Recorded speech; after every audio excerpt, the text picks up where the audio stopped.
Welcome to the Texas Law Dog Podcast, where we will get you off, literally and legally.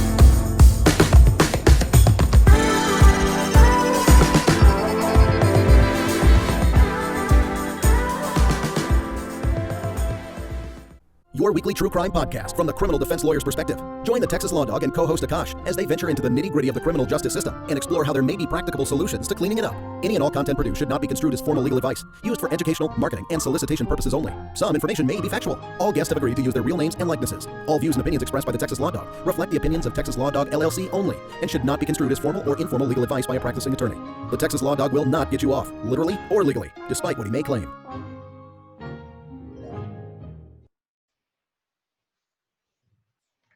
Welcome back, friends, for another episode of the Texas Law Dog Podcast.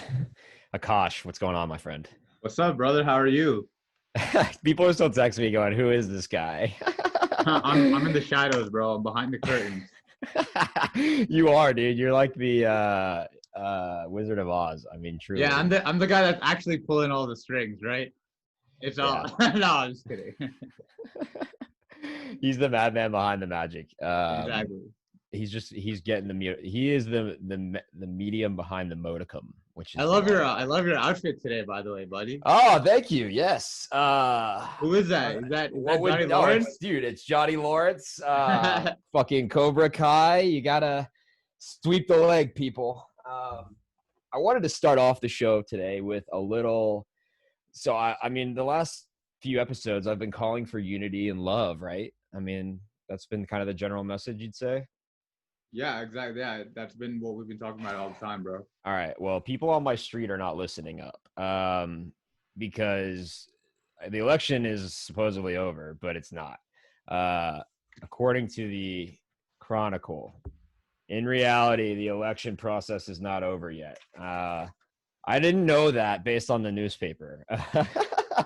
It's been a weird couple of weeks, or a week and a half, I guess. But I've still got people in my street, and so I've kind of been planning a little something here. And I encourage all of y'all to do the same.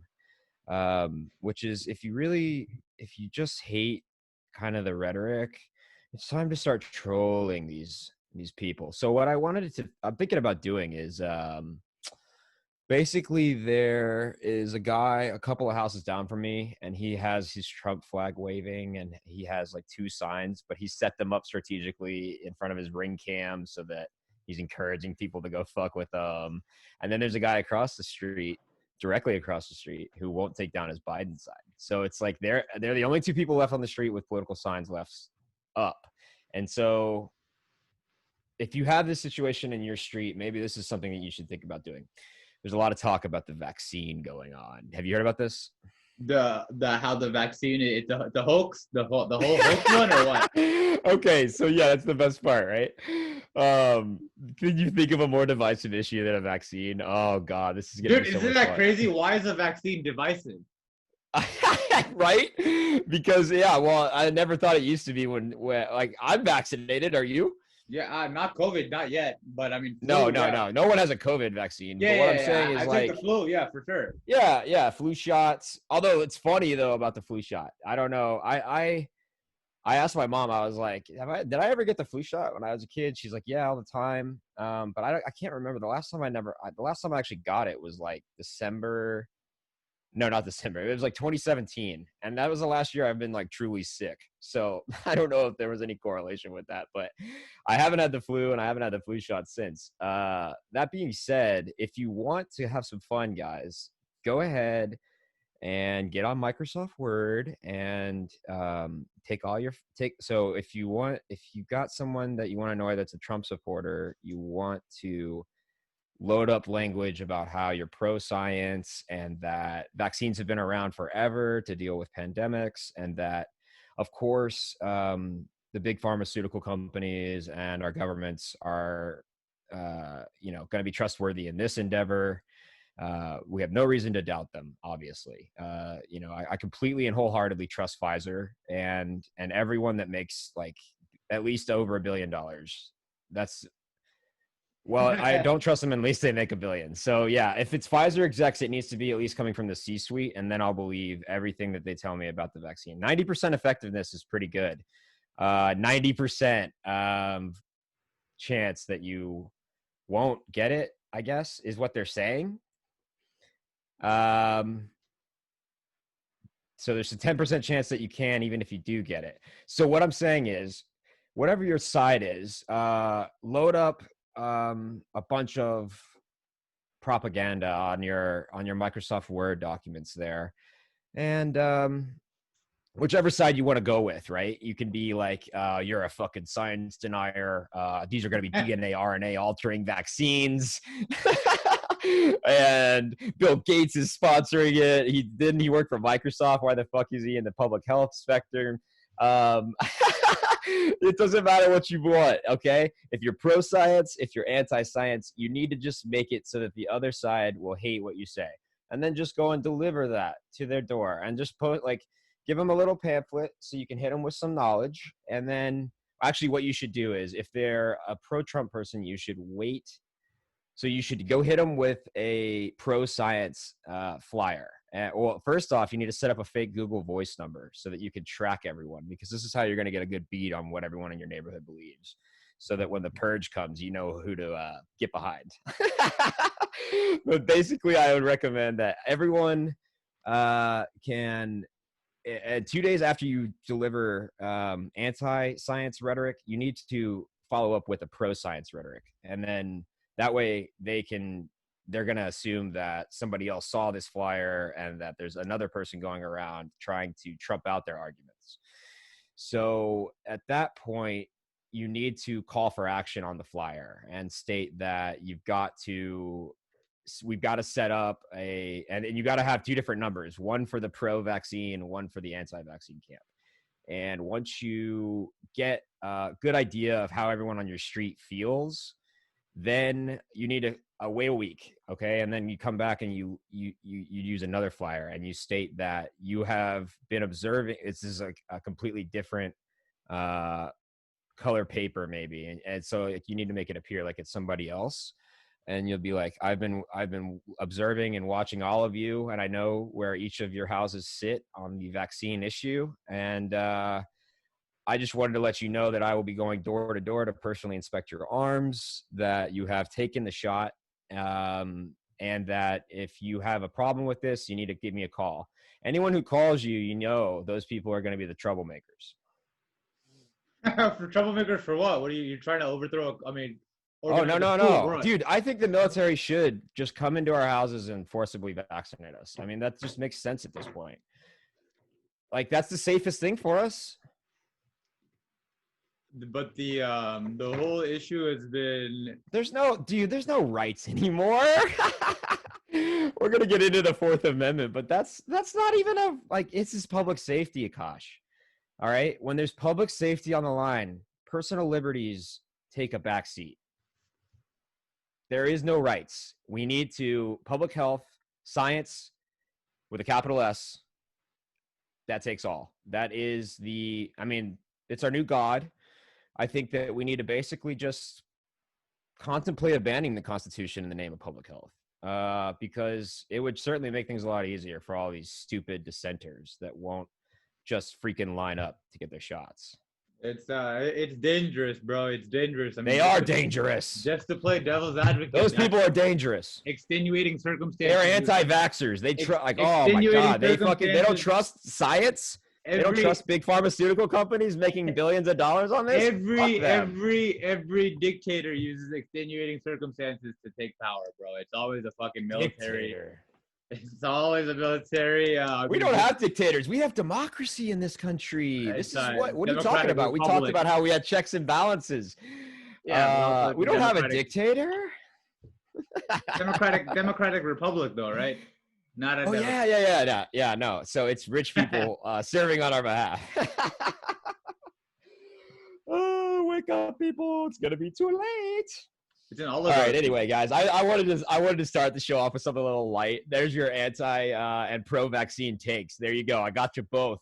I've now satisfied both camps, and if you aren't satisfied with that solution, Well, then you need to just sit in your homes and wait for the military, okay? Because Operation Warp Speed is coming and ready to like roll out, right? Because here's the thing, though, is like I read a BBC article where they're talking about needing to, you're gonna have to get like a certificate of vaccination record, or like they even mentioned like a quantum dot tattoo where you get like an invisible ink put in under your right arm, and that's what you scan as you pass through TSA to go on a flight. Like, do you think that shit is gonna fly? Are we talking Literally? about this? Good pun. Is the BBC art? Haha, that's funny. Yeah. The BBC article, is that for the United States or is that for? No, so it's for the UK, but I imagine that if that is kind of the philosophy they're going with, No, that'll never fly in the US, bro. That's why I asked. That what you just said is not gonna fucking. The US is, we're way too like big on individual rights to like, we don't give a shit what's dude, it's public safety. Yeah, we don't give a shit about public safety, bro. You can do everything in the name of public safety. We want it's our carte rights. blanche to do whatever the fuck you want. Our rights, bro. And it's stupid. It's honestly, it's. So wait, you think that people would push back against the airlines, or how do you? Bro, so what they're not gonna make it mandatory. They're gonna make it so that we push back on. If you can't get your license, you can't go to a concert. Ticketmaster and Live Nation just came out yesterday and said, if you don't get vaccinated, you can't come to shows anymore. And I'm like, bro, the first thing that every country did, you guys are stupid. The first thing that every country did when COVID happened was mandate masks. The US couldn't even do that. You know what I'm saying? Like, we were like, and that's the thing, is like masks appear to work, right? Like Asian cultures wear them. They've been wearing them forever. Doctors wear them. But they didn't wear them. Like, here's the thing about masks is that doctors and nurses didn't walk around hospitals wearing masks before this. They only wore them during surgery. So I understand we're in a pandemic and whatever, but let's not just assume that, oh yeah, doctors and nurses, all they do is wear masks all day. They did not do that before March of last year. And I think that that's important to remember, as well as the fact that it's not that big of a deal. I don't mind putting a fucking mask on to go into a store. I'm in a bowling league. If you guys could guess, I'm the fucking captain of a bowling league. Every Wednesday, I go and I bowl, and I feel completely safe. And I'm with a lot of older people. We're like the youngest team by like 30 years. You wear masks? You do wear masks? Yeah, oh yeah, you have to. You can't go in unless you do. So it's like, it's people just put up with it. From what I've seen, even, I mean, I live in, it's just Texas. It can be pretty conservative in places, but, in the city, for the most part, like putting a mask on to go to a store, like, yeah, it's inconvenient, but fuck it, dude. I mean, if that's what we have to do in order to limit the spread, then we need to do that. Now, the difference being that if you want to tell me that, oh, you don't have to inconvenience yourself with a mask if you just get the vaccine. No. I'll wear the mask. And then when they try and do like a whole separate but equal thing where they make venues half vaccinated, half non-vaccinated, so we go back to segregation. I've seen that kind of as a strategy for compromise. That's not going to work, y'all.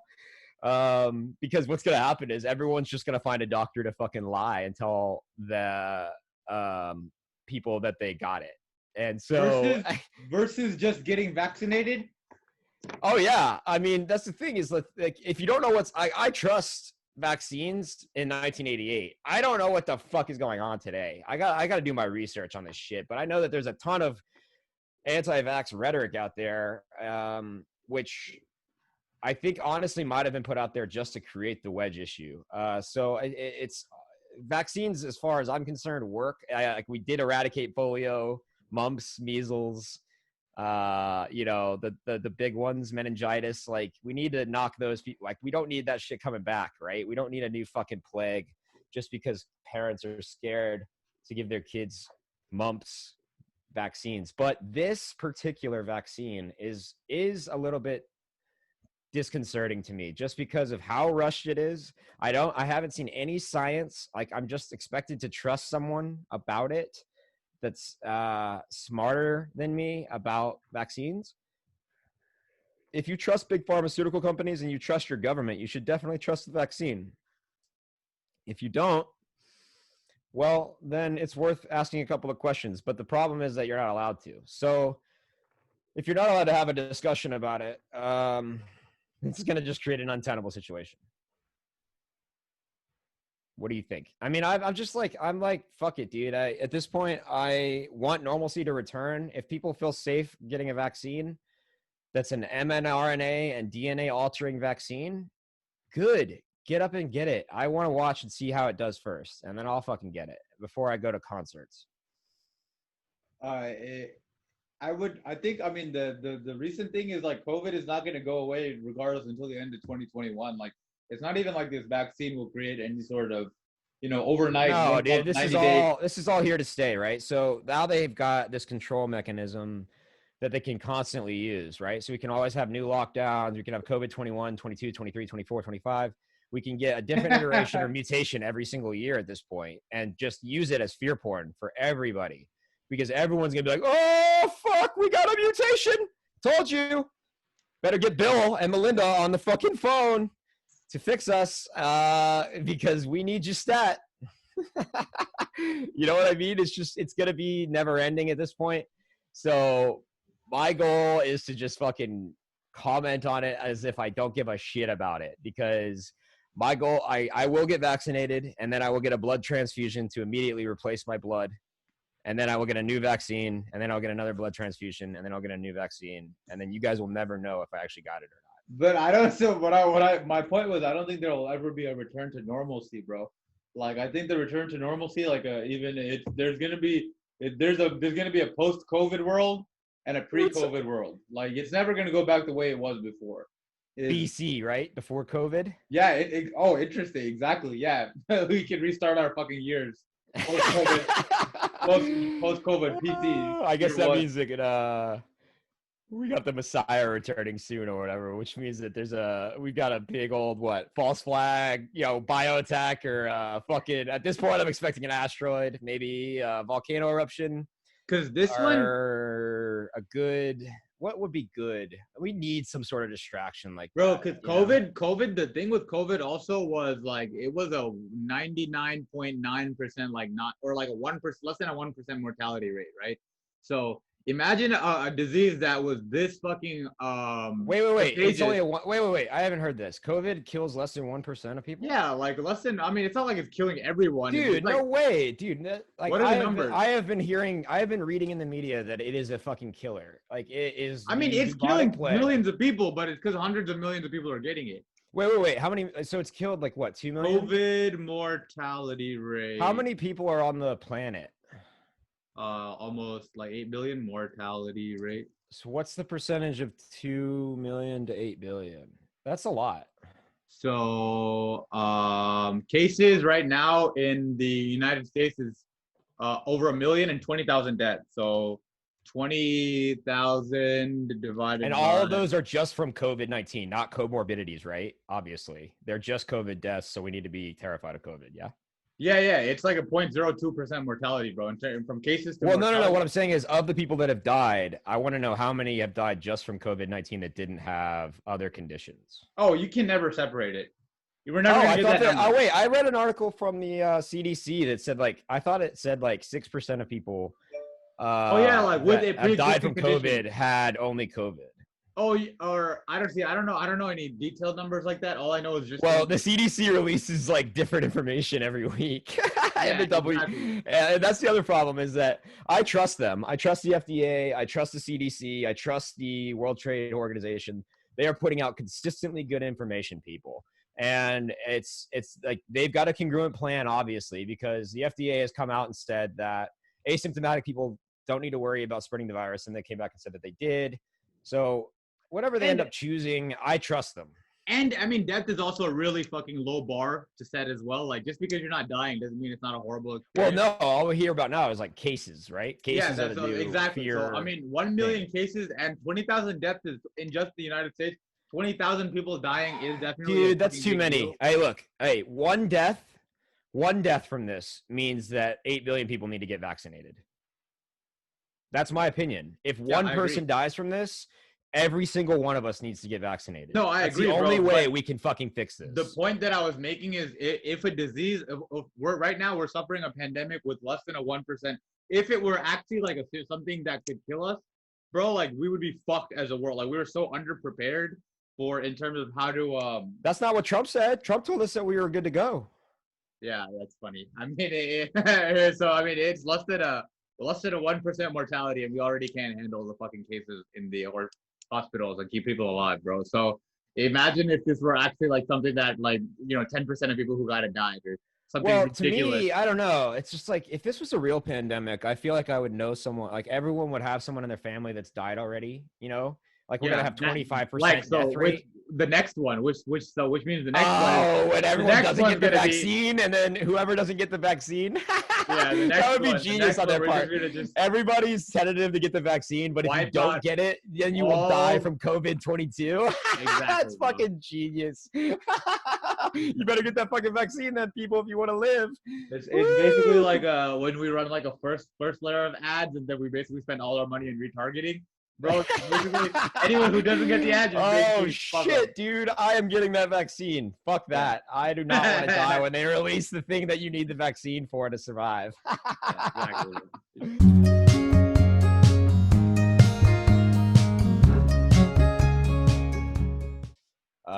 That being said, I did want to briefly touch because the news is topical, and now that the media has appointed Biden the president-elect, which is hysterical to me, because we were talking about gaslighting on the last episode, and he's not the president-elect of shit.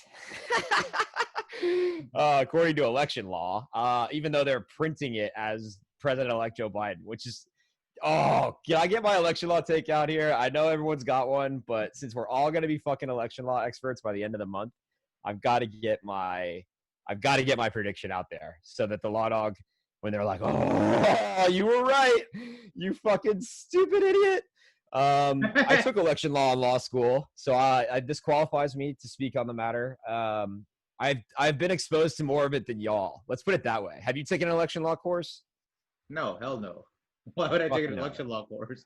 Well, everyone is a fucking Google expert. But I did look up some notes from election law from my class because I actually saw one of my professor that taught it was quoted in the Chronicle a couple of days ago. But basically, this is so funny. It reminds you of the Entourage episode where Vinny is down in the valley, like he just got the Aquaman movie, and then there's a big massive rolling blackout throughout California, and like Ari, his agent, is going around and he's like, there's fucking blackouts, Vinny, we're not gonna fucking sell this movie. They think it's gonna be a flop. And he shows up to the party where they're all at the end, and he's like, you guys ever heard of a hanging Chad? And he looks around and it's all like young millennials. He's like, where the fuck am I? He said the blackouts affected the reporting of the numbers. So I think this is what's going on, right? Like, so Trump has to, by law, wait 14 days from the date of the election to file a DOJ investigation, which I bet when this episode comes out, which is what, next Tuesday, right? Yep. I bet by then, I bet that day he files a formal investigation, because that will then start the whole clusterfuck of everything, because basically it will tempt some of the states not to certify the results if there are like actual substantiated allegations of fraud. But if there is no proof, this thing should be wrapped up pretty quickly. Have you seen anything out there that would show you like there's some crazy fraud going on or whatever? Yeah, I've seen House of Cards season 5. Dude, I quit after season 3. It was trash. No, bro. Season 5 was the one where Frank becomes a dictator, and this is exactly what it was. It was literally he lost the election. I thought that she becomes the president. I think that was season 6. That was season 6. That's when I stopped watching. Then it was bullshit. Okay, good. Yeah, no, all right, then maybe that's where I quit too. I quit after at the end of season 4. The end of season 4, they lost like the regular election. But by season 5, they like created like they created a war. And then they were also like the Clintons election dug up results like were fake. it's like, oh yeah, no, we had to go back to the drawing board. We got our Haiti charities in order, and Exactly, we're bro. gonna They created a dictatorship. They basically just took control of the guy. That's basically what Trump basically takes notes from House of Cards season 5, bro. He just watches it. He's got a notebook and a pen. Hey, you know what's funny though is like the dude did create Space Force like right when he got into office. I bet they're terrified if he loses. They're gonna he's gonna be like, yeah, the aliens are fucking real people. So they're probably terrified about him actually not being in office anymore because he's like they're worried he's gonna release all of our secrets. I don't think he's gonna do that. If I were him, I'd be on a fucking one-way flight to Moscow and play golf until 2024. Yeah. Because it honestly, guys, like this is what I'm fucking terrified about is that, and I see it from a mile away, just how the media so quickly gave the election to Biden after a week of a lot of irregularities going on, right? Where we're slowly counting in the votes. And then, magically we're there. But if there is like if they fucking find something going on here, and I think that over the next month, you're going to start getting a lot of affidavits, sworn statements, bunch of stuff. People in Arizona, Philadelphia, what's the other state? Michigan, Detroit. Yeah. So like it's going to be very interesting, but honestly, I'm thinking that if they want a full civil war, they need to give us the dusty finish. Do you know what that is? Impeachment? What is it? I don't know. The dusty. Oh, it's a wrestling term. Did you ever No, watch WWF growing up? No, I don't know. I don't remember any of it, bro. Like I don't remember. Oh, it might have been a little bit before your time. So like, I just never watched. Oh, you were cool. You were just too busy. I guess I was a loser because everyone's seen it, but me apparently. Hey, but... you're a successful loser now, motherfucker. Yeah, exactly. So the joke's on them. But so I watched wrestling because I was a loser when I was a kid, and it was awesome. Like it was back when it was like Stone Cold and The Rock and Mankind and like the original. It wasn't the trash that it is today, where it's just like blatant kayfabe. Like this is where I actually believed that when the Undertaker put Kane into a coffin and he let it on fire, I actually thought Kane died. Like and I cried and like told my mom that I was really sad that one of my favorite wrestlers had just been killed by his other wrestler. Who was his brother, by the way, which, by the way, the Undertaker is from Houston. I should try to get him on the podcast. It'd be fucking incredible. That was awesome. Anyway, so basically, I'm seeing the dusty finish, right? Which is a move that was invented in wrestling wherein there is an apparent winner. And then all of a sudden, because the ref gets fucked with, the other wrestler wins on a technicality. And it makes the crowd go absolutely fucking insane because they've seen that it's clearly been cheated. And so what I'm seeing set up for the country is everyone is now assuming, oh, thank God Biden is fucking elected. It's going to be a peaceful transition. We're finally going to have some normalcy. Trump is going to have to leave. My friends, Biden hasn't won shit, y'all. Not officially yet. So, like, if the Supreme Court is Trump's trump card, oh, fuck, dude. Everyone that was out in the streets celebrating, Biden's win and fucking all the hippies are crying and just celebrating. I don't want to be in their houses when they read the headline that the Supreme Court just fucking gave the election to Trump, because I truly think that's what's going to happen. And people's minds aren't prepared for that. And I think that that's just going to be a fucking terrible situation for everyone, because it's going to be a bunch of agent provocateurs and a lot of angry people going to the streets if that happens. And like, what do you mean the Supreme Court's gonna fucking pick Trump, bro? I have no idea what you're. I don't know. I mean, that's the thing, man. If Trump is golfing right on election day, which tells me two things. Number one, he knew this was going to happen, or number two, he has planned for this. If he was a smart fucking dude, if he was actually smart, he has spent the last 6 months setting up honeypots to trap people that are participating in election fraud. And then once they have them caught red-handed, he'll release the evidence in like a month, and the media won't touch it. And the media won't even pretend or give him an ounce of credibility about anything that he says. But they're going to have to cover it because all the GOP hasn't endorsed Biden. I mean, there's a couple of defectors, but you guys fucking you better get ready, election law experts. Y'all all be bona fide election law experts by the end of the year. Guaranteed. Please go to our website, txlawdog.com, or email us. We finally have an email. Thank you, Akash. You finally set it up. Thank you, my brother. We have an awesome little landing page, txlawdog.com. You can email us hello, HELLO, at txlawdog.com. Follow us on Instagram at txlawdog. Okay, so that was my election prediction, which nobody wants to hear, by the way. I think that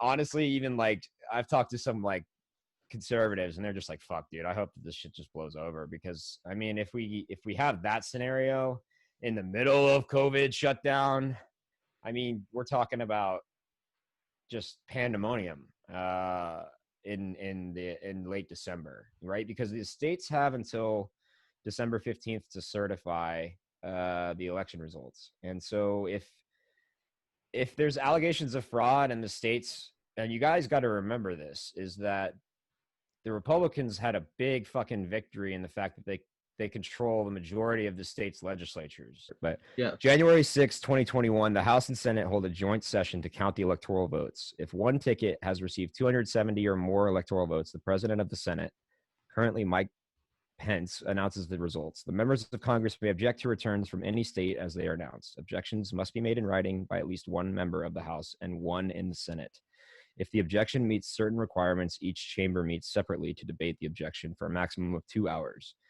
Afterward, each chamber votes to accept or reject the objection. Back in joint session, the results of the respective votes are announced. Any objection to a state's electoral vote has to be approved by both houses in order for any contested votes to be excluded. If neither presidential candidate wins at least 270 electoral votes, the House decides the election based on the 12th Amendment, not the 25th, sorry, of the Constitution. If required, the House would elect the president through a majority vote. And currently the House is run by the Democrats. So that would put them in charge, I think. So I don't know, man. It's going to be fucking nuts. We could have Nancy Pelosi as president on January 20th. That'd be hilarious. Oh, man. Yeah, all the Trump people would totally accept that and they'll just quietly go into the night. Doesn't matter. I'm going to vaccinate them anyway. We finally have fucking scientists on our COVID task force, which is, it's pretty funny, bro, because things that are like bare minimum standards under a regular presidency, it's like Biden is getting appreciation.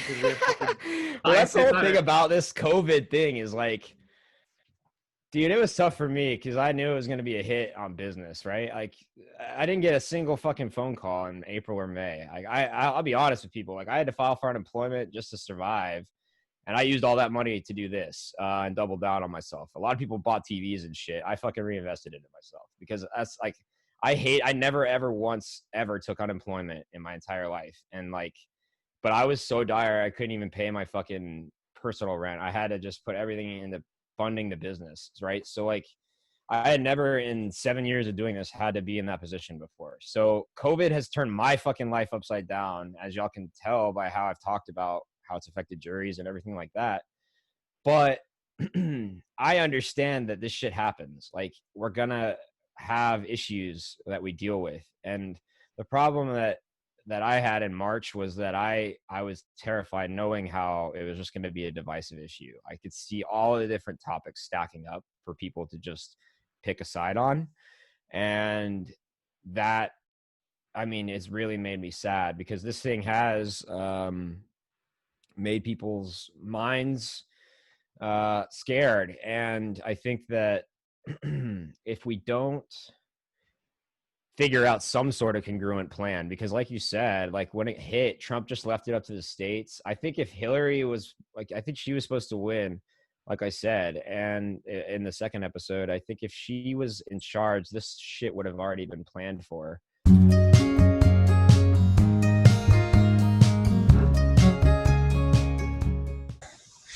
All right, everybody. Welcome on our first guest to the Texas Law Dog podcast. This guy's name is Mark Thiessen. He is the top DWI lawyer in Texas, in my opinion.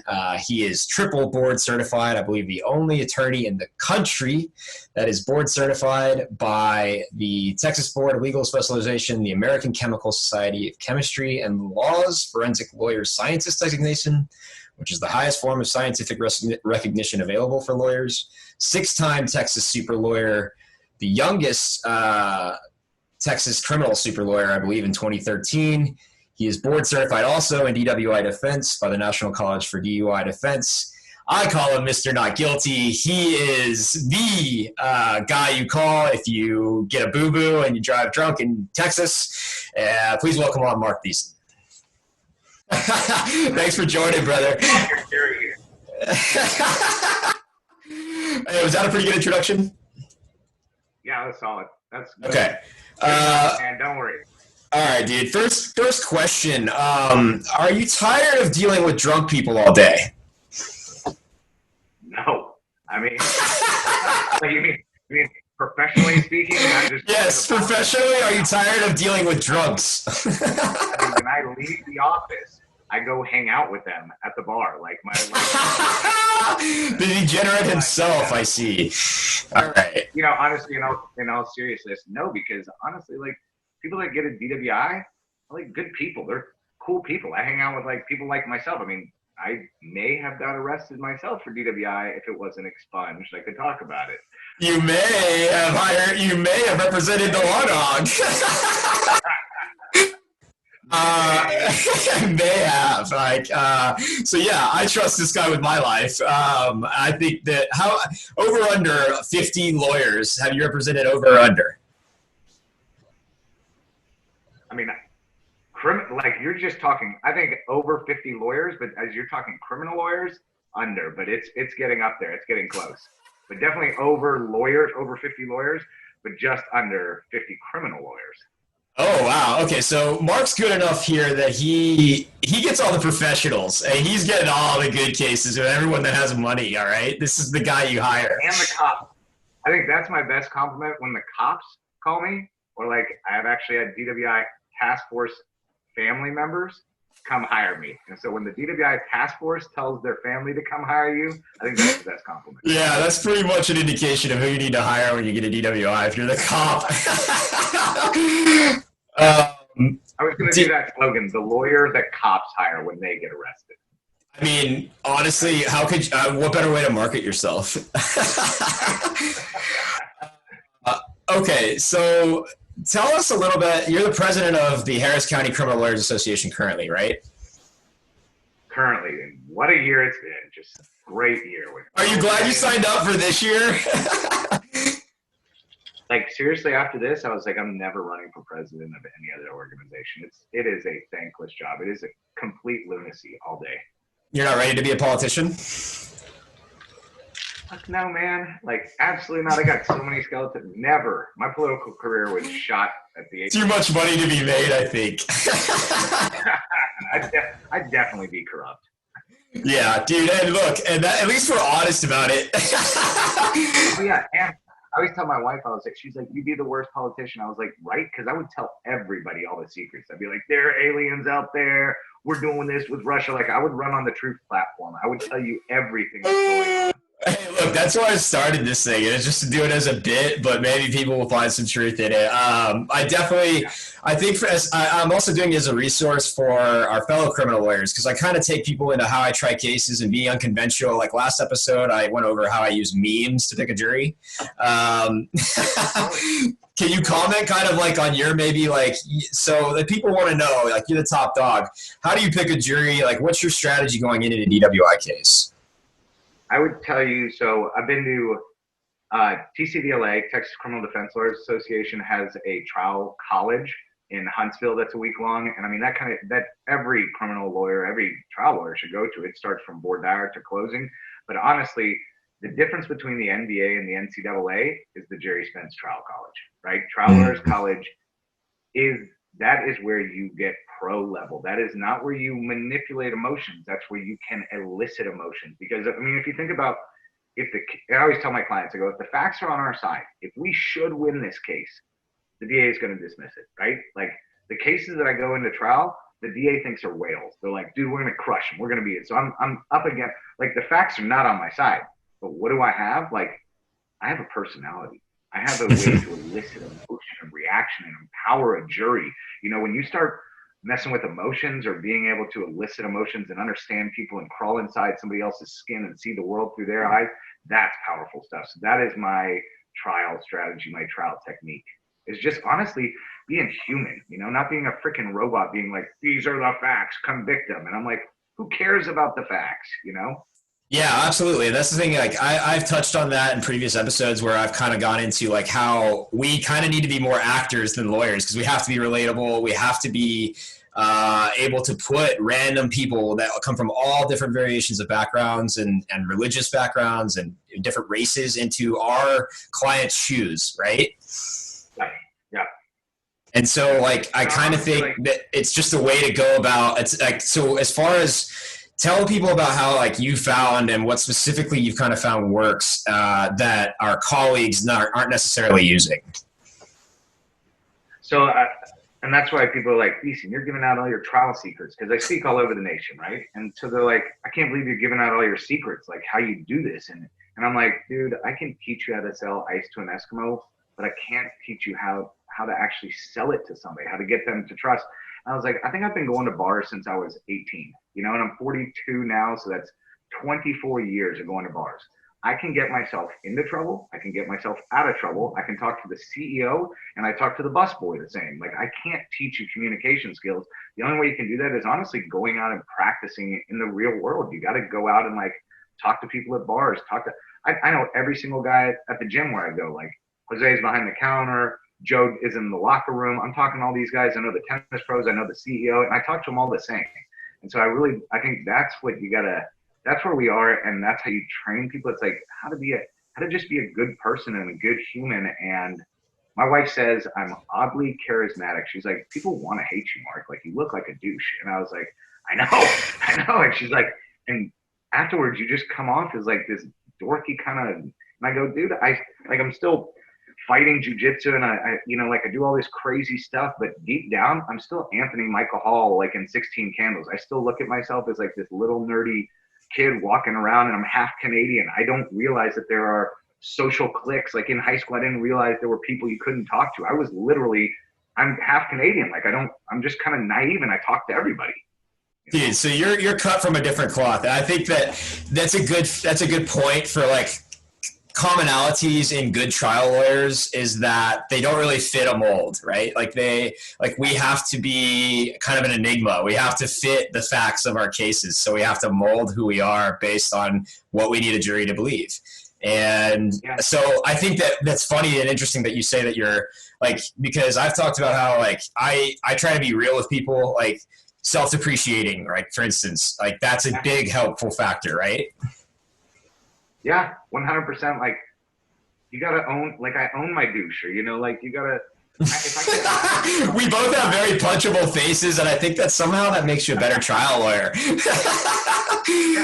it's like just be real and leave all that ego and stuff at the door, and just be like, I'm sorry, and like when somebody in Board Dire is like, I lost my best friend to a DWI. You don't just go, holy shit, I can't believe he said that. I want the rest of the jury to. I'm gonna move on real quick.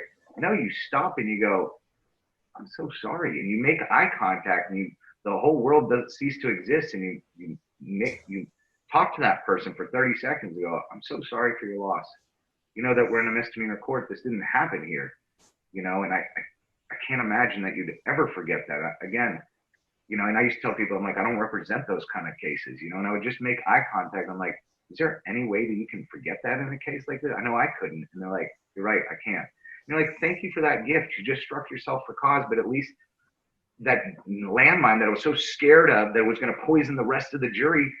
And you're like, who else has had an experience like that? And now they feel comfortable talking to you and just be human and be like, have the empathy for people, you know?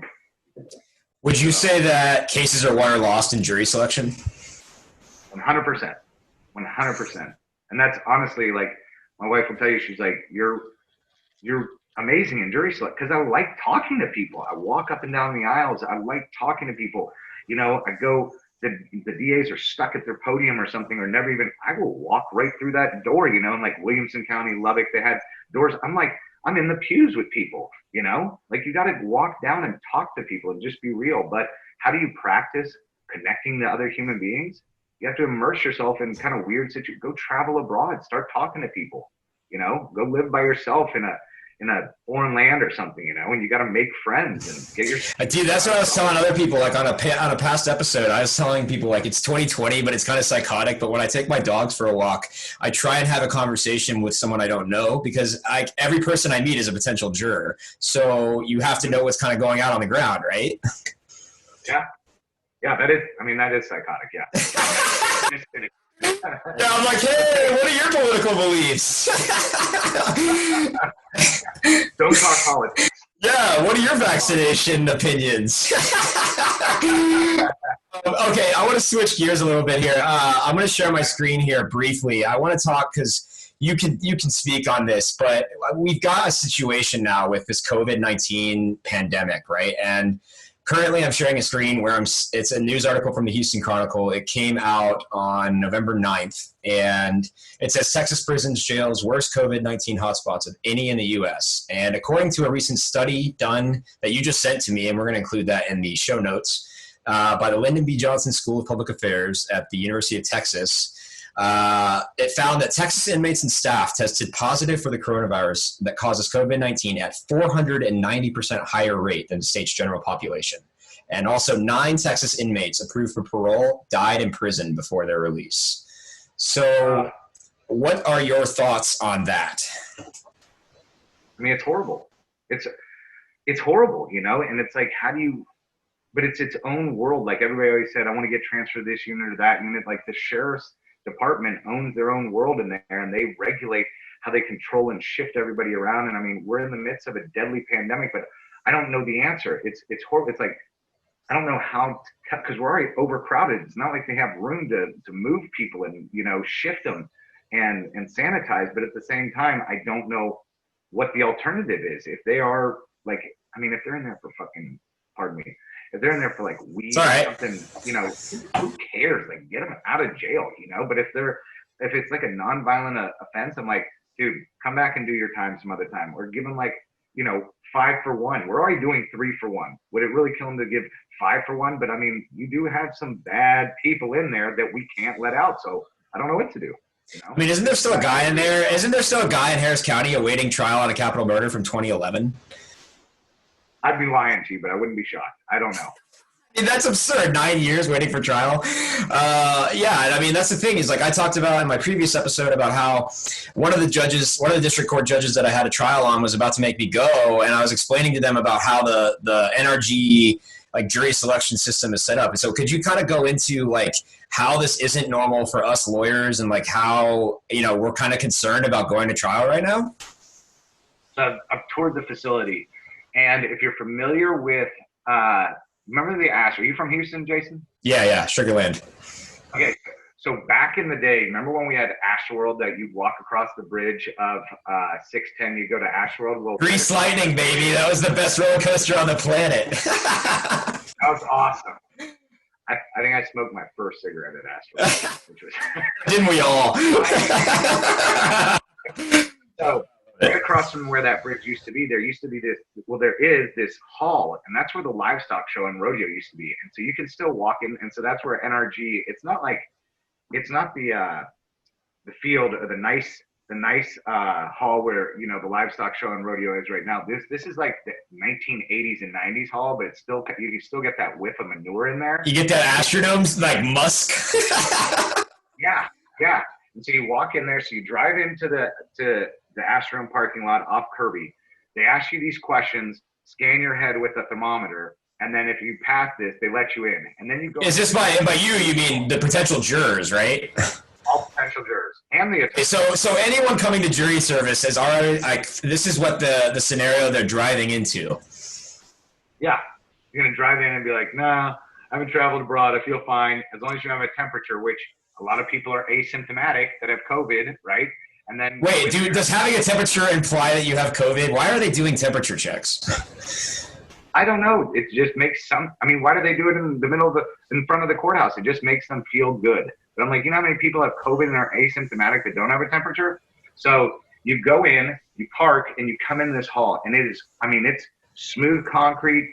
Ceilings are about 60 feet tall, and you have this massive hall that is separated by just like paper dividers. So it's 3 rooms, and then you have this big show arena, right? So if you're in one of the 3 rooms, it's just concrete, paper or cloth divider wall that doesn't go all the way up to the ceiling, and there's no television or prompters or screen. You got to bring your own screen, microphone. Everybody's sitting in chairs with face shields and a mask on, and it's up to the judge to say, hey, you want to take that down. So people are fogging up on the screen, have masks over. You can't, they're 6 feet apart. So if you have a misdemeanor jury with 34 people, it's massive. You can't hear or see their polls in there. You can hear other people picking voir dire because there's no fucking sound buffer. And then imagine if you have a felony with 65, 70 jurors. It's a massive area you've got to cover. I can't even walk all that way, let alone, I think, you know what I'm going to do? I'm going to have to get one of those Joel Osteen mics and tape it, I'm going to mic you up, man. Absolutely. Right. We're just going to make you like a mega pastor, and that's how you're going to try cases from now on. That's exactly what it is, right? That bald-headed dude from the Woodlands, Terry something, you're going to be... So wait, are you going to invest in some professional sound equipment then for trial? Is this what we're going to have to do? I'm owning my douche. I absolutely will.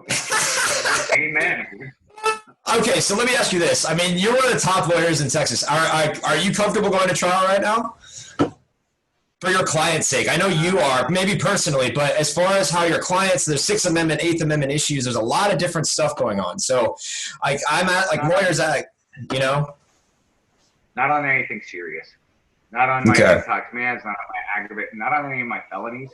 It's just too much on the line. When you can go to prison if we lose, and I miss your smirk, I miss the way I can't see somebody, I can't afford somebody to go to prison. Now, will I go, would I personally go? Yeah, I'm not worried about COVID. I've been out at the Renaissance Fair, and we went to a Halloween party. I've been COVID-free my office has been open every single day. I've been COVID-free the entire time, So personally, I feel comfortable. I'm also young and healthy.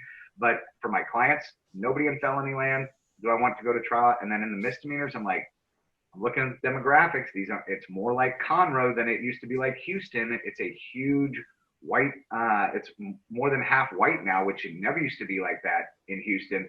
And so, are you talking about the jury pool, like the potential jury pools? Yeah, demographics. Yeah, I've actually. Oh, so what you're saying is that we have a lot more white people showing up and where there's not as many minorities and things showing up right now?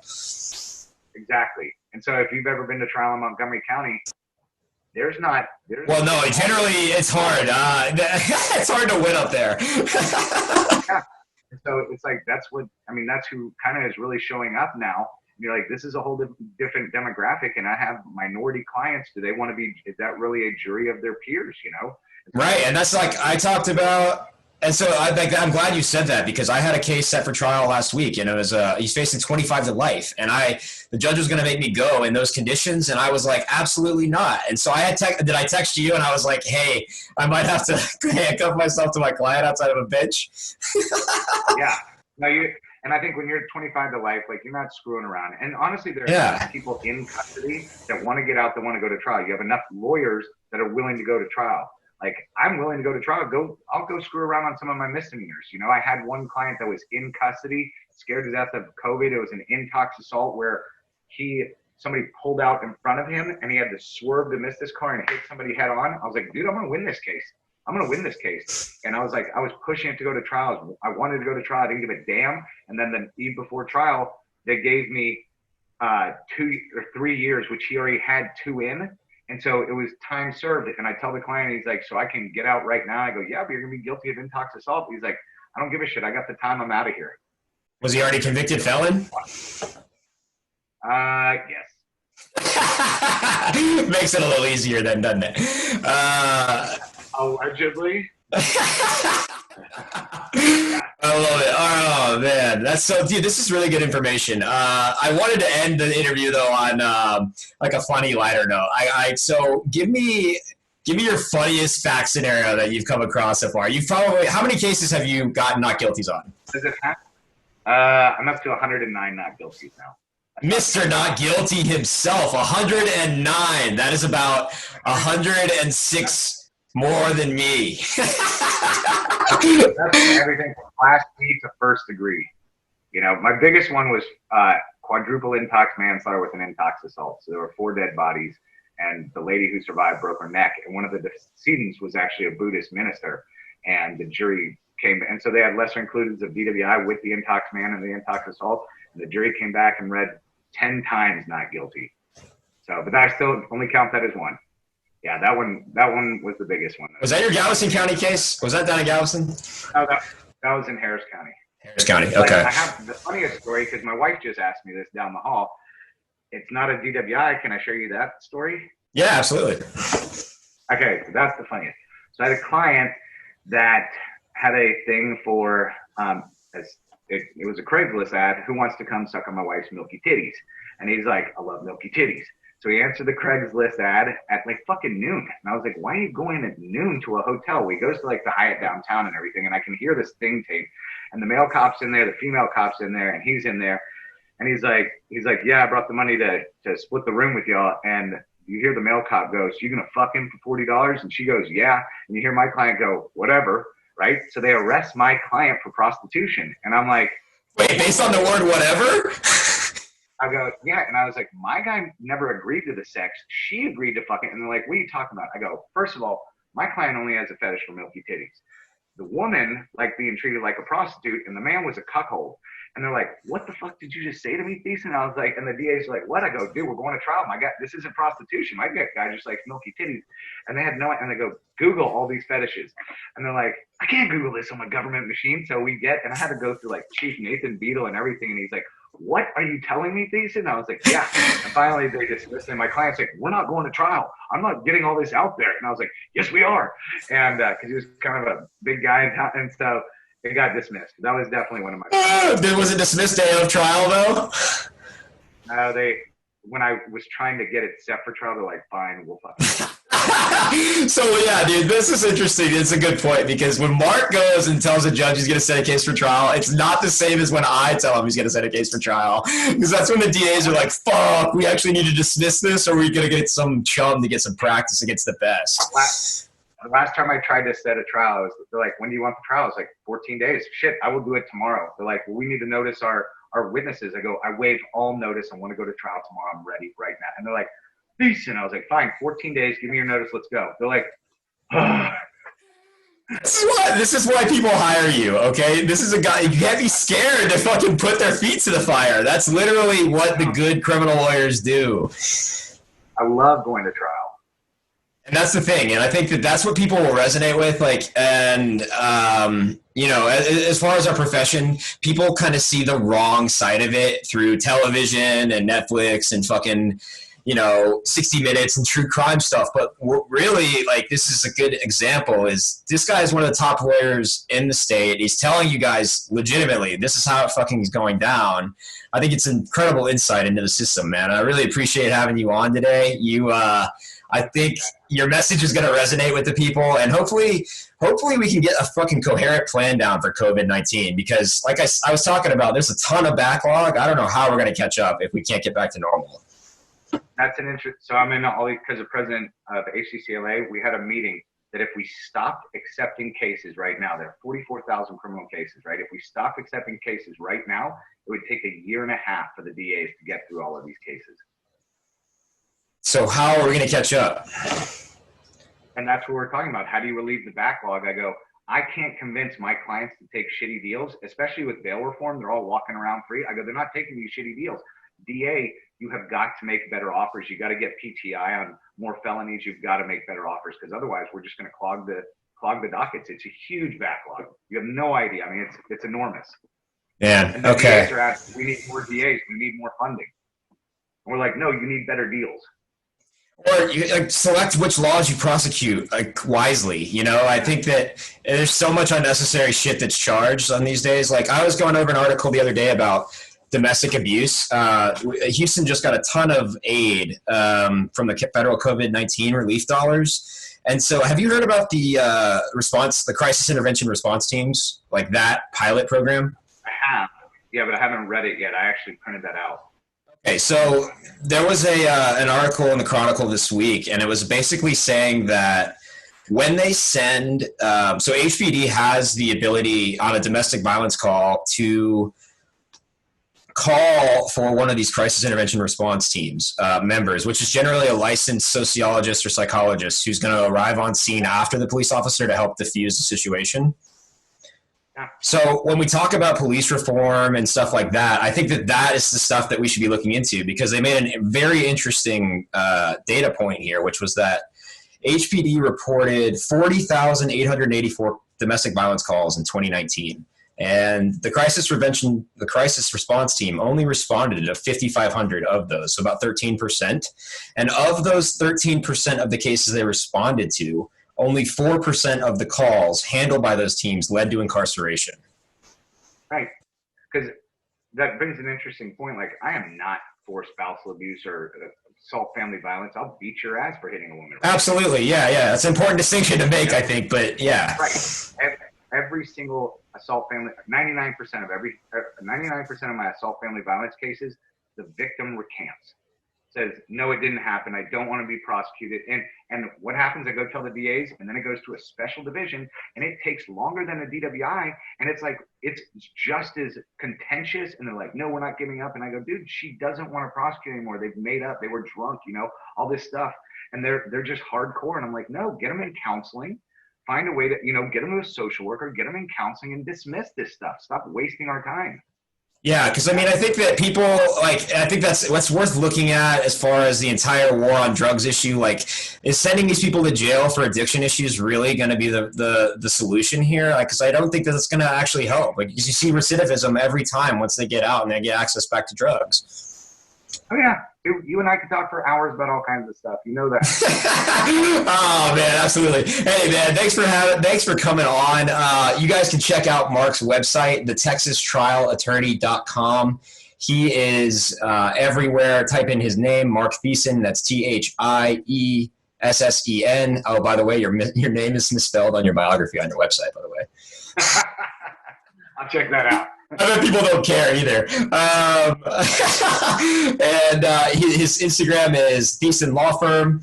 And please follow him. And if you get in trouble in Texas, give him a call, because he's the guy you want.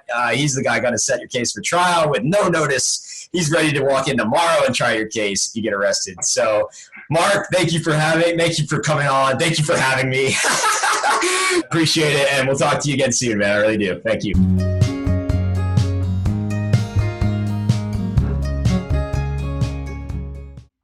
All right. Shifting gears for a minute, I wanted to talk to y'all about a little maybe motivation for you guys. Let's call it the Law Dog Motivational Minute. And basically, I did this podcast because I knew I could be good at it. And when I met Akash and he had the idea to do this, I was like, wow, this completely gels with kind of what I wanted to do as far as how I approached marketing in the new age. And so I understand the necessity of doing stuff like this before my competition. And that's why I'm doing it now, because my goal in doing all of this is to be a help to other people. And I kind of wanted to tell people about the Law Dog, right? I kind of just jumped into it, but you guys don't really know the Law Dog's story. The Law Dog is a fucking multifaceted, crazy character.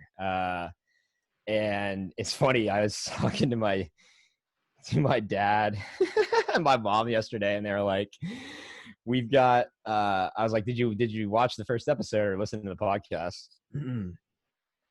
My dad's like, what do you mean? Like, we thought that you have to sit down and watch it.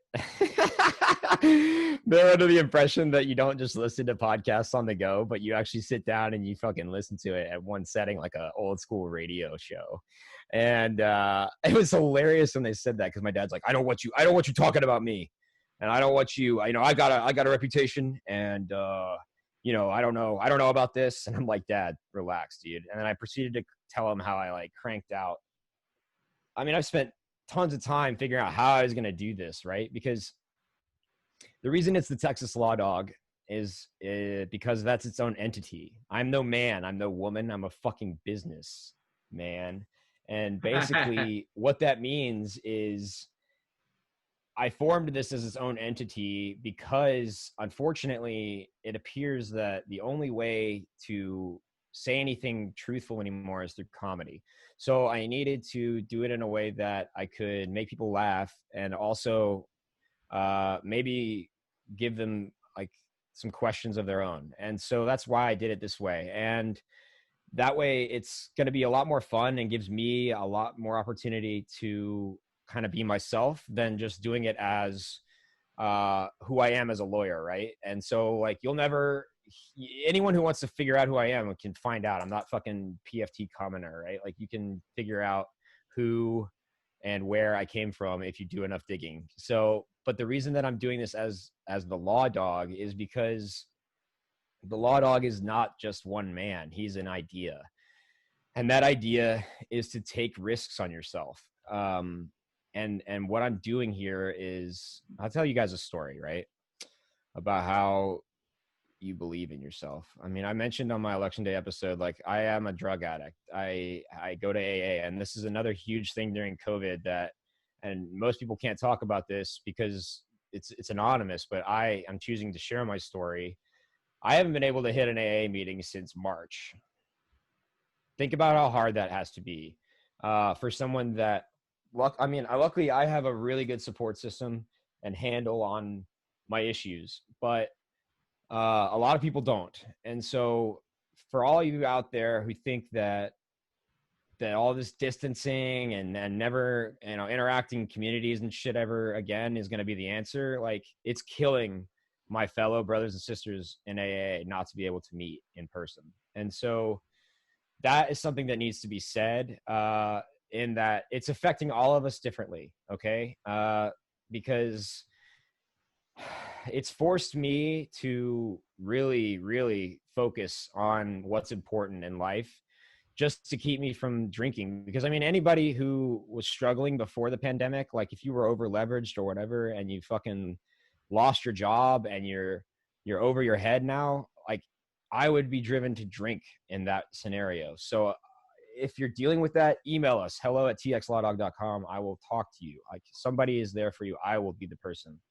But truly, guys, I want to implore all of you to join the Law Dog on this fucking journey, because about a little over a year ago, I was sitting around feeling sorry for myself, and I kind of had a spiritual reformation 6 months ago, but like I also had kind of a bigger one in 2010. I discovered a band.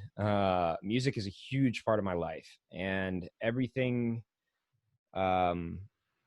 Growing up, I loved listening to all different kinds of music. I grew up on, 90s Texas country, and like Garth Brooks, Waylon Jennings, and fucking, my mom loved Marshall Tucker Band and Crosby, Stills and Nash. My dad was a huge Van Halen fan. So like I got a mix of everything growing up, while they spun their vinyl and stuff. So when I heard this band, it was a band called My Morning Jacket, which is a band out of Louisville, Kentucky at ACL Fest in 2011.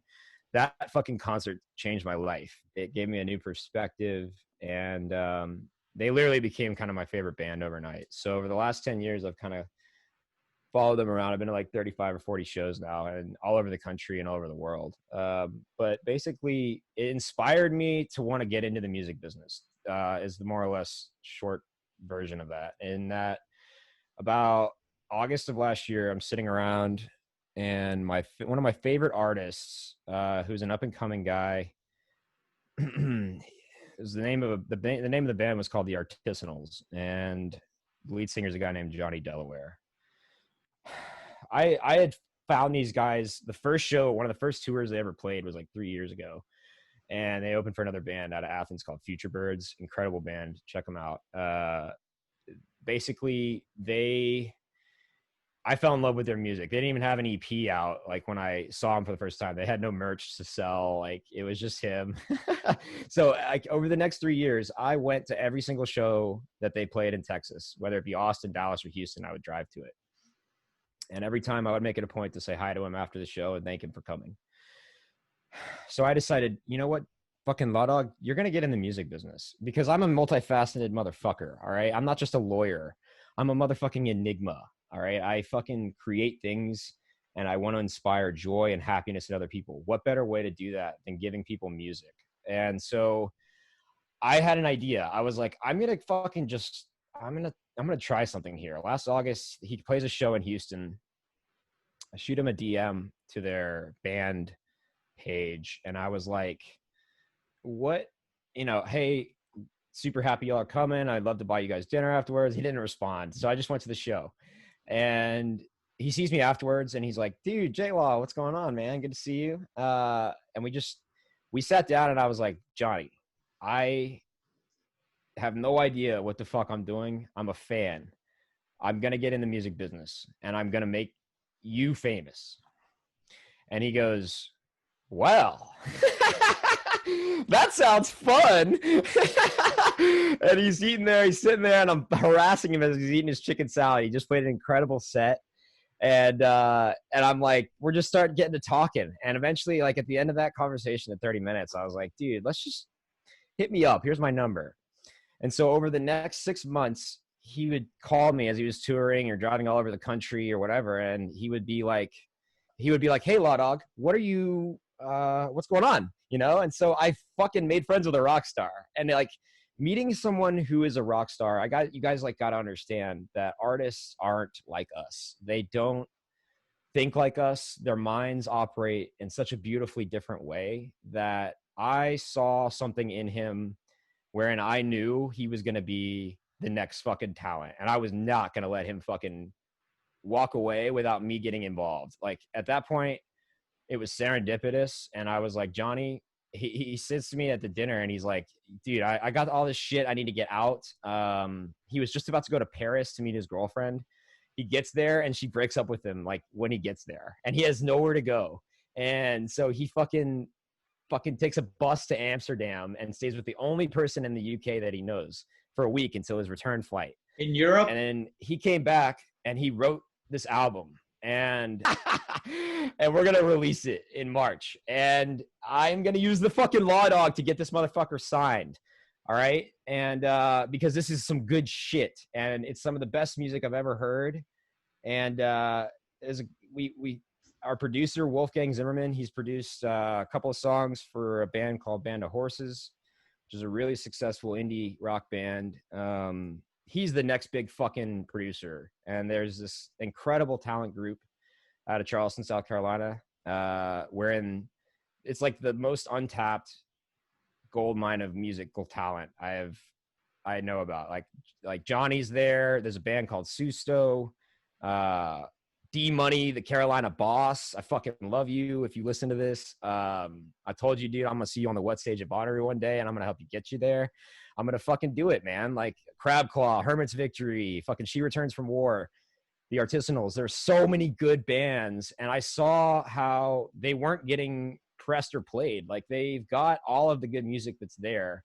They just need an opportunity to get heard. And so I was like, fuck, man. Like I could see my skill set and how I can use my negotiation and mediation skills in the music industry, which obviously is a different line of work than what I normally do, because in the music industry, it's all context-based and you got to be super chill, which I am not. And so like the way I go about stuff is not like I do it, as a lawyer in the music side. But basically, yeah, man, I'm fucking pumped because I called up my best friend and I was like, yo, I don't have enough money to give this guy what he needs for a record. And he's like, dude, let's fucking do it. So that's what you need to guys. Like, if you guys have an idea, if you guys have a fucking dream, it is achievable. Okay. Like that is my point, is that you can be a multifaceted individual who strives for success no matter what. You can look for ways to succeed and build up income sources for yourself that aren't your traditional job.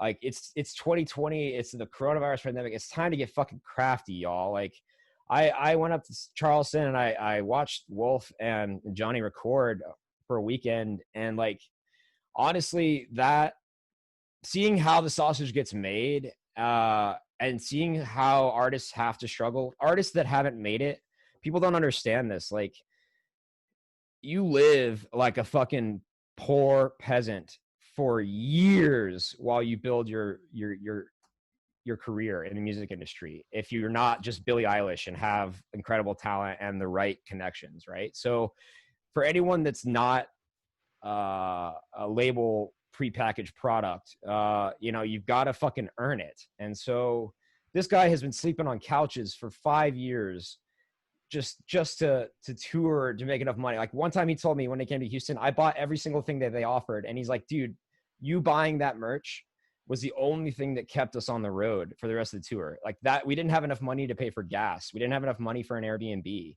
So like, it's important to support local good artists. And so like I saw that and I was like, fuck man, I could be a cause for good in this. And so, and then in a future episode, I'm going to get my buddy on here who did this project with me. I'm going to fucking have Johnny on here. I think that would be a good interview. The people need a rock star. Like I understand it's a true crime podcast, but it's called the Texas Law Dog Podcast because I'm a fucking enigma, y'all. I'm a fucking entity. And I plan on being successful. And here's the best part is I'm going to bring all of you with me because I don't have any fucking success right now. I have started with nothing. Like I was never poor or whatever, but like I've always been kind of skirting by because I didn't in my 20s spend my money correctly. I blew it all on fucking drugs and booze. So don't make that mistake. Start fucking saving and investing and earning and putting in time and passion to projects that you care about. And that is how you change your life, because the way that we fix the country is by fixing ourselves. I mean, that's the Law Dog's overall arching point. If you look at yourself and ask yourself, am I a self-ingratiating, unhappy fucking asshole? Why do I feel this way? Do I need to look inside and figure out what's going on with me? It's okay, guys. I've been there. You can. And it's okay to admit that you've been a douchebag in the past. I have. I've done the worst things ever to people. I've been a sociopath sometimes, but it's because I was a fucking addict. And so like when you don't think clearly, it's impossible to get any sort of coherent strategy together. So my point is that I have been redeveloping and rediscovering myself. As I grow, I'm going to bring you guys with me. Everyone that's been listening since episode 1, like this is going to be about transparency. Obviously I want to sort out, I'd love to be successful and like monetize this eventually, but I don't, if I'm not funny enough to do that, fine. I don't give a shit, but I'm going to fucking try anyway. And that's what counts. And if more people thought like that, then we could have a lot, you know, more solution driven people in this country, I think. And if we focus on not only rooting out the issues within ourselves, it will allow us to understand the other side's position as well, because you have to take yourself out of your own fucking reality for a minute if you want to understand what's going on in the world. And until people do that, it's not much is going to change. You're going to have left versus right and division. But eventually, I honestly think the people are waking up to the bullshit that they see in the media. They're waking up to the bullshit, like, talking points, and they're ready for just the truth. It's coming, baby. And I'll lead the fucking way, because honestly, y'all, I don't have an agenda. I have no fucking dog in this fight other than to be successful and show people a route to achieve success. Like my goal is not to just make a bunch of money and hoard it for myself and buy a mansion and a bunch of horses and fucking shit like that. I want to spread the joy. That's how you make it work. Like if you have wealth and you spread it, it allows other people to become wealthy. So everything I'm doing as a lawyer is to facilitate my dream in the music industry. And I think it's important for people to know that, because as much as I love being a lawyer, and I'll always be a lawyer, and I will always take cases that I believe in until I die, it's a job. Okay. And that's worth admitting. And also, like, it's not something that I'm just like dreaming about doing all the time. Like, I have my own life. I live for doing stuff other than law. And like, if you don't admit that, then I don't know what, I don't know like how I could have any credibility. So I think that if people just fucking stopped blaming other people for their problems and looked at themselves and what they could change in their own lives. Like I was blaming everyone else before I figured out, dude, just take initiative and fucking take a shot on something. And once I did that, I truly, my life has changed, right? Like since I've met Johnny, my entire energy and like how I present myself to the world, how I treat people, how I listen to people has changed. And what I'm going to do is, as I fucking grow, and I'm going to be fucking big, you guys, like, don't you fucking think for a second that I don't know that I'm talented. I know that this thing is going to be huge. People will resonate with this message because it is the truth and it is fucking funny. All right. And if you have both of those things, then you can be successful. And I do, and I will. And I want you guys to fucking follow me into the black. And all of these negative, low energy fucking beings that want to cancel people or whatever, they can stay in the red. I'm leaving them behind, and I will fucking pay them no mind. I will fucking go all the way up into the stratosphere. I recommend everyone read this book. It's called U Squared. It's by a guy named Price Pritchett, PhD. You'll learn about how to take a quantum leap, man, because this is about discovering yourself. It's about figuring out that if you will something into existence through the power of quantum mechanics and belief, it'll happen. And like, you guys are gonna fucking watch it. As I get bigger, I'll share my numbers with people. Like, I don't give a shit about any of that. I want people to share in the success of the podcast. People don't do that anymore. Like, they all want it for themselves. Fuck that. I want you guys to follow me along for the ride. I want you guys fucking here and seeing the struggle of what it takes, because it's not easy to get up and put yourself out there every day and fucking try and make it work. It's way easier to just go work for somebody and get a paycheck. Okay. It is. It's way easier to live that life. And I understand that. And if you are content in doing that, I am not telling you that you need to go be an entrepreneur and just turn your life upside down. If you're fucking happy and content and you have a boss that you like and you make enough money, good. Then you are gravy, Travy. You're gravy, baby. And you're going to be fine. And like, you may have concerns about the world, but if you're comfortable and you have, a little backstop, it may make your situation a little different. So it's important to keep perspective in mind and everyone else's opinions in mind. Like, unless they're just blatant trolls, if they come to you with a place from respect, you should listen to them in America today. And we don't anymore. So I hope that, this story, it's just kind of, I'm teasing it because y'all are going to fucking hear a track eventually, but I'm going to have my buddy on. We're going to explain how he did this. We're releasing the record in March. But basically I'm going to go on a fucking barnstorming mission to get this fucking thing sold. I don't care if I have to personally fucking get cassette tapes made, and I will send a official Law Dog letterhead letter to every record label in the country. And I will chain myself outside of Matt Shea's office at 3C in fucking Austin with a boombox over my head like Night of the Roxbury until he gives me a motherfucking meeting, because I will do whatever it takes to get this guy into the stratosphere. And if people take that initiative, and I'm going to fucking film it, you guys are going to watch it, it's going to be great. Because the guy's going to give me a fucking meeting and he's going to sign him because he's a talented enough artist to be represented by the best, and he's going to be good. And I'm going to get him there. And look, guys, I'm just, the point of this story was to say the Law Dog is not just a fucking criminal lawyer. He is a multidimensional individual that just truly fucking had a spiritual revelation that he needed to stop living for himself and start living for the people.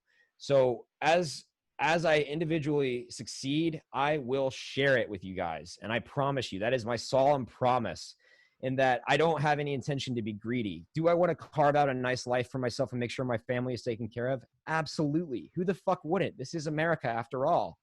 But I don't have to be so fucking greedy that I keep it all. I want to give it back. I want music to be made. I want these artists to be discovered. I want the fucking world to get better. That's all I want. Literally, that's my only agenda. And if you guys want to get behind me on that, I encourage you to fucking join me, because I'm going to fucking go into the stratosphere. And I will go viral at some point. It's just gonna happen. And then Akash, you are gonna laugh because you are gonna be like, bro, I'll make you viral. We're not even gonna need you. It's just gonna be eventually the people are gonna figure it out on themselves, right? Like they're gonna be like, dude, this guy's spitting some truth. He doesn't fucking care about any agenda other than being successful and showing people a route to that avenue. And that's literally why I'm doing this, guys. I fucking love y'all. So guys, look, it doesn't fucking matter if you're a Republican or a Democrat. You're a fucking American first, all right? And that is something that over the next 2 months, you've got to keep in mind, is that your neighbor may have voted for someone different and may think that science isn't real or is or whatever, but it doesn't fucking matter. You're still an American. We still live under the Constitution. And if we don't stay together, even if the fucking Supreme Court, whatever, does whatever, like it doesn't matter. If we all fall apart and start shooting each other, then nobody can be successful. Nobody can be prosperous. There is no fucking need for violent rhetoric. There's no need for all this calls to stock ammo and all this shit. Like you guys need to just fucking grow up and be adults again and start coming to the table to talk about how these fucking greedy corporate cocksuckers are taking everything from us, because we, if you haven't realized it, are China, wherein the state runs the fucking government. We're China, but the corporation runs us. So until y'all fucking see that and stop feeding into it, then there's no way we're going to change. That's it. I love you guys. And I hope you can join us again next week. We're going to have another guest on and talking about a bunch of fun stuff. I think we're going to get into Frame Toby episode of The Office. Your homework is to rewatch that. We're going to be talking some Fourth Amendment issues. We're going to be talking a bunch of fun stuff. I'm sure we're going to have some fallout from this episode, but I don't give a fuck because look, I stand behind what I say. I don't have an agenda. I just want the truth. If the fucking vaccine works and it's great and you give me the science behind it and I can see that it absolutely works, I'll fucking take it. But until then, I am hesitant. So I think that's a fair position to have. I think that we've had a good episode. I think you guys are going to I hope what Mark said really resonates with you guys, because it's important to talk about how we're dealing with the COVID issue, like in our criminal justice system. And I hope he provided a little bit of entertainment for you guys. We'll be back next week for a big fucking episode. Love you guys. See y'all next week. Well, that was a doozy, wasn't it? Thank you, boys and girls, for joining us for another episode of the Texas Law Dog Podcast. Please join us again next week if you dare for our hopefully second guest on the show, as well as some discussion regarding the Frame Toby episode of The Office. So I know you already know what it is, but it might be helpful to go ahead and rewatch it. We're also going to be featuring some kind of skits and funnier non-podcast content on our Instagram page at TX Law Dog pretty shortly. And please be sure to mash that subscribe button, because evidently that helps. And so far I've had about 80 different people listening. So to the 80 of you who have tuned in, what a treat so far. I promise it's only going to get better. You can visit our website, txlawdog.com, if you would like to inquire about advertising. I'll take seconds to win dollars at this point. Email me, hello@txlawdog.com. You can also just shoot me a note about any sort of opinions you may have on the show. And, of course, if it's good enough, I'll talk about it on the show. Love you guys. See y'all next week.